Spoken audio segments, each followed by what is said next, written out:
एकदमै गजब छ उहाँले त्यो नयाँ भन्ने फिल नै हुँदैन उहाँले राम्रो काम सबैको चाहिँ काम उत्कृष्ट छ हो मन जित्यो है मन जित्यो यो 11:55 भन्ने फिल्मले नि साह्रै मन जित्यो है लु बिचोक रमाइलो पो छ त सबैले हेर्नुपर्छ है 2-3 दिन हाम्रो ब्रेक छ अब फेरि 8 गते पर्सिबाट हामी फेरि सुरु गर्दैछौँ लगभग अब 20 दिन जतिको सुटिङ बाँकी छ त्यस पछाडि बाँकी कुराहरू त हामी अपडेट गर्दै जानेछौँ अहिलेलाई त केही पनि पो गरेको छैनौ एउटा सिरियल गरेको छ त्यही सिरियल कन्टिन्यू भइरहेछ अनि हाम्रो लास्ट शरणममा सानो रोल छ हाम्रै आफ्नै भएर अब कस्तो लाग्यो 11:55 भर्खरै हेरेर निस्केँ यो जनरामा एकदमै कम चलचित्रहरू बन्ने गर्छन् जसरी सस्पेन्स क्राइम थ्रिलर जनरामा चाहिँ र ती कम बन्ने चलचित्रहरूमा चाहिँ निर्माताले एउटा यो रिस्क मोलेर यो जनराको चलचित्र निर्माण गर्नुभएको छ र एकदमै उत्कृष्ट बनेको छ जसलाई चाहिँ सस्पेन्स क्राइम थ्रिलर जनरा मनपर्छ उहाँहरूले चाहिँ एकपटक हेर्नै पर्ने नेपाली चलचित्र छ सबै आर्टिस्टहरूले उत्कृष्ट अभिनय गर्नुभएको छ कथाले पनि त्यसरी नै बाँधेर राख्छ त्यसकारण 1155 का सम्पूर्ण युनिटलाई चाहिँ बधाई पनि दिन चाहन्छु र शुभकामना पनि दिन चाहन्छु सम्पूर्ण नेपाली चलचित्र हेर्नुहुने दर्शकहरूलाई हलमा गएर एकपटक हेरिदिनु हुन अनुरोध पनि गर्दछु फिल्ममा सस्पेन्स छ होइन अब कसले मारेको भन्ने टेलरमै छ तर कसले मारेको भन्ने एउटा कौतूहलता छ त्यो तपाईँले अनुमान गर्न सक्नुभएको थिएन अगाडि अनुमान त अब यस्तो हुन्छ अनुमान त अब गरिन्छ कहिले कसलाई गरिन्छ त्यो घटनाक्रमहरू अगाडि बढ्दै जाँदा यसले चाहिँ मारेको होला यसले चाहिँ मारेको होला भन्ने त्यही कौतूहलता नै जगाउने हो चलचित्रले यो जनराको मुभीहरूले त्यसकारण त्यो भरपुर रूपमा तपाईँहरूलाई कौतूहल पनि बनाउँछ तपाईँका अनुमानहरू फेल गराउँदै पनि लान्छ त्यसले गर्दाखेरि चाहिँ एकपटक त्यो सबै थाहा पाउन चाहिँ चलचित्र हेर्नै पर्ने हुन्छ डिरेक्सन गर्दै हुनुहुन्छ फिल्म होइन यहाँ पनि अब नयाँ डिरेक्टर हुनुहुन्छ डिरेक्सनको काम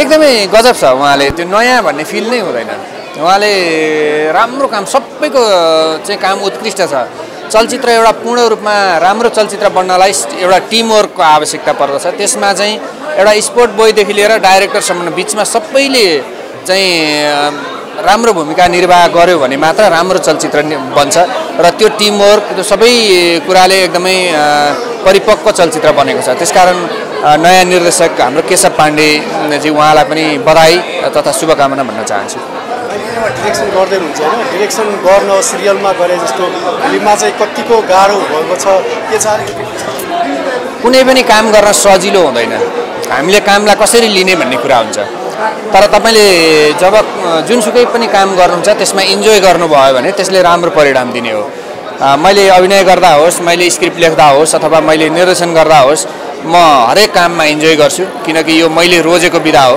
जस्तो तपाईँले पत्रकारिता रोज्नु भएको छ तपाईँले अहिले यसरी इन्टरभ्यू लिइरहँदा कति आनन्द आएको छ नि त इन्जोय गरिरहनु भएको छ त्यसकारण म आफू चाहिँ इन्जोय गर्छु तर कामसँग मजाक गर्दिनँ सबै टिमले राम्रो काम गर्नुभएको छ परिणाम राम्रो आउनेछ भन्ने आशा पनि गर्छु सुटिङ अब जाडो भयो भनेर फोटो पनि आएको थियो होइन के छ अहिले अलिकति रोकेको अहिले 2-3 दिन हाम्रो ब्रेक छ अब फेरि 8 गते पर्सिबाट हामी फेरि सुरु गर्दैछौँ लगभग अब 20 दिन जतिको सुटिङ बाँकी छ त्यस पछाडि बाँकी कुराहरू त हामी अपडेट गर्दै जानेछौँ चलचित्र परानको कुरा गरिरहेको छु फेरि दर्शकहरूलाई कन्फ्युज होला होइन नाम पनि भनिदिइहालौँ परान चाहिँ हाम्रो सुटिङकै क्रममा छ यसका सम्पूर्ण अपडेटहरू फेरि बाँकी हामी जानकारी गराउनेछौँ एकपटक सस्पेन्स क्राइम थ्रिलर तपाईँ मन पराउने दर्शकहरू एकपटक हलसम्म गएर 11:55 हेरिदिनु होला धन्यवाद है ओके सर हजुरलाई कस्तो लाग्यो 11:55 समग्र म दर्शक मात्रै भएर हेर्दाखेरि गजब लागेको छ त्यही हो थोरै मेरो कमेन्ट चाहिँ अलि लामो भयो कि भन्ने मात्रै हो थोरै सस्पेन्स थ्रिलर फिल्म हेर्नु चाहिँ कस्तो म चाहिँ सबै खालको फिल्म हेर्छु र एउटा नेपाली फिल्मको एउटा ट्रेन्ड जुन चलिरहेको थियो त्यो बिचमा यो फिल्म आउनु आफैमा एउटा चुनौती छ र पनि गजबको छ सबैले आफ्नो ठाउँमा इन्टायर टिम सबै टेक्निकलदेखि लिएर कलाकार सबैले राम्रो काम गर्नुभएको छ यो फिल्मलाई पनि माया गरिदिनु होला तपाईँले माया गर्नुभयो भने अलिकति फरक सत नेपाली आउँछ अरू हेर्नु पर्दैन कलाकारहरूको अभिनय चाहिँ कस्तो लाग्यो होइन अब तपाईँले पहिला उहाँहरूको फिल्म हेर्नुभएको त्यही त सबै क्यारेक्टर वाइज सबैको दामी छ सबैको क्या एज अ हाम्रो बुद्धि सर क्यामियो रोलमा आउनु भएको छ, उहाँको पनि बेस्ट छ, छानेर ल्याउनु भएको छ। त्यसो गर्ने मान्छेले अरू क्यारेक्टरहरूको लागि राम्रै गर्नुभएको छ, गजबको छ फिल्म चाहिँ। सस्पेन्स फिल्महरूमा चाहिँ अब के होला होइन अन्तिममा कसले होला भन्ने एउटा हुन्छ, कौतूहलता हुन्छ। तपाईँलाई चाहिँ त्यो अनुमान भयो कि भएन? फिल्म हेर्दै गर्दाखेरि पत्ता लगाउनु भयो कि भएन? होइन कि अन्तिममा सक होइन त, यस्तो फिल्महरू यो भएन भने कामै भएन। मजा नै त्यही छ, सुरुदेखि नै त्यो चाहिँ मजाले मिलाएर लानु भएको छ। गजब लागेको त्यही नै हो। तपाईँ भनौँ न सिरियल पनि खेल्नुहुन्छ होइन, सक्की गोलीमा पनि हुनुहुन्थ्यो, सक्की गोली फेरि भर्खरै अहिले 93 एपिसोडमा आएर रोकिएको छ। हजुर, अरू के गर्नुभएको छ अहिले? अहिलेलाई त केही पनि पो गरेको छैन हौ, एउटा सिरियल गरेको छ, त्यही सिरियल कन्टिन्यू भइरहेछ। अनि हाम्रो लास्ट शरणममा सानो रोल छ हाम्रै आफ्नै भएर, त्योभन्दा पछाडि हाम्रै टिमको काकुको फिल्म भर्खर धनकुटाको परान अलिकति हप्ता दिन जतिको बाँकी राखेर आधा काम सकेर फर्केका छौँ। अब काठमाडौँको सेड्युल भोलि पर्सिदेखि सुरु हुन्छ होला। यस्तै छ। सक्की गोली चाहिँ अब किन बन्द भएको? यो बन्द भन्दा पनि हाम्रो सिजन 3 सकिएको, बन्द त्यो भन्नु मिल्दैन। 93 एपिसोडमा आएर रोक्नुभयो होइन, भने 100 एपिसोड पुरा आयो भए पनि हुन्थ्यो भन्ने पनि दर्शकहरूको कुरा छ। यस्तो भयो, हुन्थ्यो होला, तर एग्रिमेन्टको कुरा हुन्छ। अब त्यो अफिसियल कामहरू हामी कलाकारहरूलाई त्यो थाहा हुँदैन।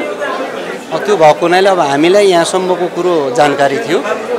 अब अलि राम्रो गरेर आउने भन्ने कुरो हो। 1-2 महिना भयो चाहिँ अलिकति फेरि बसेर अझ बेटर गरेर जाउँ भन्ने भएर।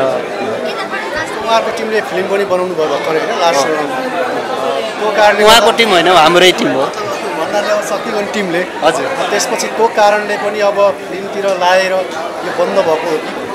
होइन, त्यो चाहिँ पक्का पनि होइन। यो फिल्मतिर लागेर फिल्मै बनाएर जान्छ भन्ने चाहिँ जहाँसम्म मलाई लाग्छ हाम्रो टिमले त्यो सोच्दैन होला। किनभने हामीले बस्दाखेरि अब सिजन 4 को तयारी गर्नुपर्छ, राम्रो अझ 3 भन्दा राम्रो बेटर बनाएर जानुपर्छ भन्ने चाहिँ हो। त्यतिसम्म चाहिँ हामीलाई जानकारी छ। अब त्योभन्दा पर चाहिँ सिरियलै बन्द गरेर यो कुरो चाहिँ आएको छैन। पक्का।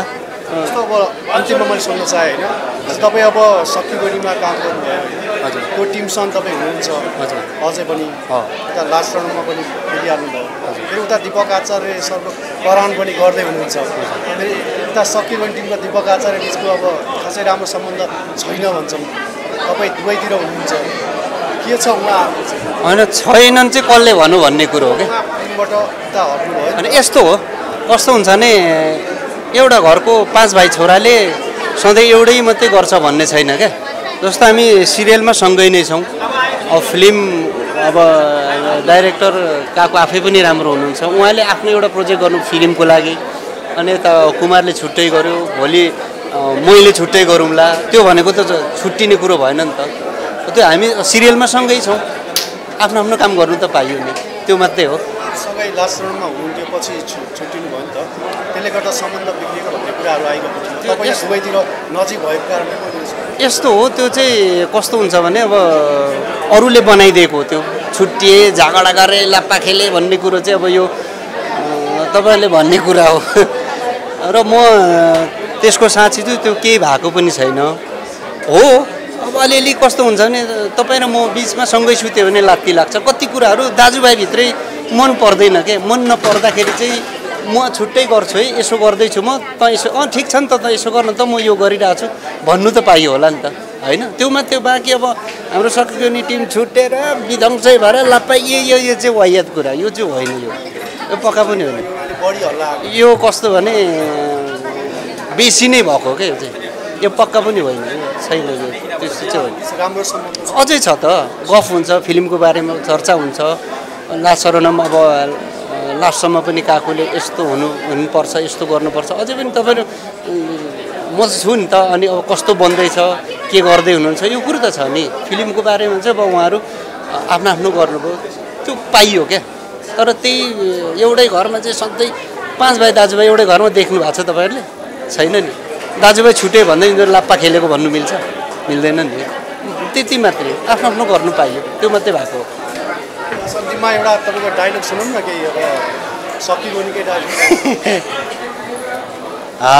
हो मन जित्यो है मन जित्यो यो 11:55 भन्ने फिल्मले नि साह्रै मन जित्यो है लु बिचोक रमाइलो पो छ त सबैले हेर्नुपर्छ है धन्यवाद।